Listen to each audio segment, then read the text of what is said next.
आप जानते हैं हम सबकी लक्ष्मण रेखा होती है।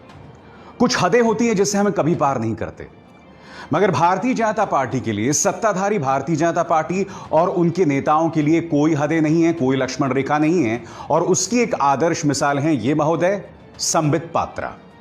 जी हां, कल इन्होंने एक बहुत ही शर्मनाक बयान दिया, और वो बयान दिया तो दिया, न्यूज चैनल्स ने उनके बयानों को अच्छे से उछाला, उसे राष्ट्रवादी बनाम पाकिस्तान बना डाला उस पूरे मुद्दे को, जबकि वो मुद्दा, वो बयान संबित पात्रा का निहायत ही शर्मनाक था।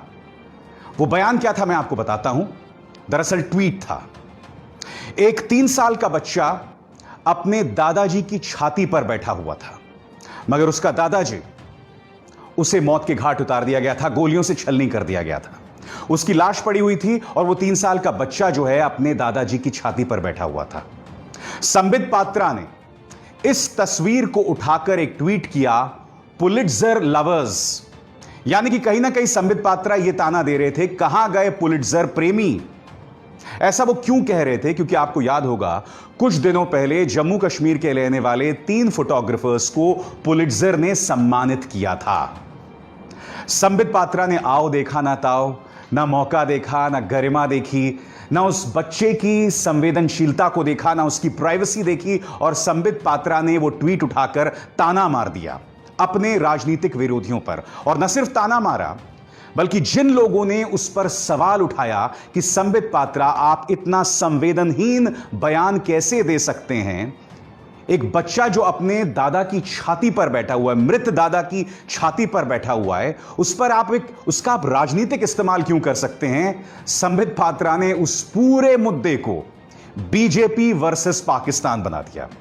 इन 2 चेहरों पर गौर कीजिए, फिल्म एक्ट्रेस दिया मिर्जा और संगीतकार विशाल डडलानी। जब इन्होंने इस मुद्दे पर संबित पात्रा पर हमला किया या कहा कि संबित पात्रा इस ट्वीट को डिलीट कर दीजिए, शर्म कीजिए थोड़ा सा, तो संबित पात्रा ने टीवी चैनल्स में जाकर इन दोनों को पाकिस्तानी एजेंट तक बता डाला कि ये लोग कभी पाकिस्तानी आतंकवाद पर कोई बयान नहीं देंगे, कोई प्लैकार्ड नहीं देंगे। संबित पात्रा, आज कुछ मुद्दे हैं और मेरी आपसे गुजारिश है, कृपया उन मुद्दों से ना भटकें। आप जानते हैं अगर वो 3 साल का बच्चा आपसे पूछ सकता तो क्या सवाल पूछता? क्योंकि कश्मीरियों को नहीं, पूरे देश को यह भरोसा जतलाया गया था कि इन 2 कदमों की वजह से, पहला नोटबंदी, दूसरा धारा 370 को हटाया जाना, इन 2 कदमों से कश्मीर में आतंकवाद खत्म हो जाएगा। आज वो 3 साल का बच्चा पूछ रहा है आतंकवाद कहां खत्म हुआ?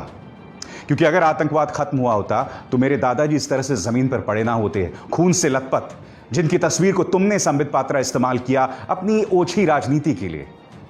शर्म तुमको मगर आती नहीं। संबित पात्रा, तुम भूल चुके होगे मगर देश की जनता नहीं भूली, और मैं सिलसिलेवार तरीके से आपको याद दिलाना चाहूंगा कि नोटबंदी हो या धारा 370, इसको लेकर हमारे बड़े नेताओं ने क्या कहा था। सबसे पहले आर्टिकल 370 को लेकर वेंकैया नायडू की एक बुक रिलीज में क्या कहा था गृह मंत्री अमित शाह ने, आप खुद सुनिए। एज अ होम मिनिस्टर मेरे मन में जरा भी कंफ्यूजन नहीं था कि धारा 370 के बाद क्या होगा। मैं निश्चित रूप से मानता हूं कि धारा 370 हटने के बाद फिर कश्मीर के अंदर आतंकवाद की समाप्ति होगी और कश्मीर विकास के रास्ते पे आगे बढ़ जाएगा। सुना आपने, साफ तौर पर अमित शाह ने कहा कि धारा 370 हटाए जाने के बाद आतंकवाद खत्म हो जाएगा। आज यह सवाल तुम्हारे सामने संबित पात्रा, उस मुद्दे का इतना घटिया इस्तेमाल करने के बजाय आपको इस सवाल का जवाब देना चाहिए कि आतंकवाद कहां है, कहां गया आतंकवाद? उस दादाजी की लाश पर बैठे उस बच्चे के इस सवाल का जवाब दे पाओगे तुम संबित पात्रा?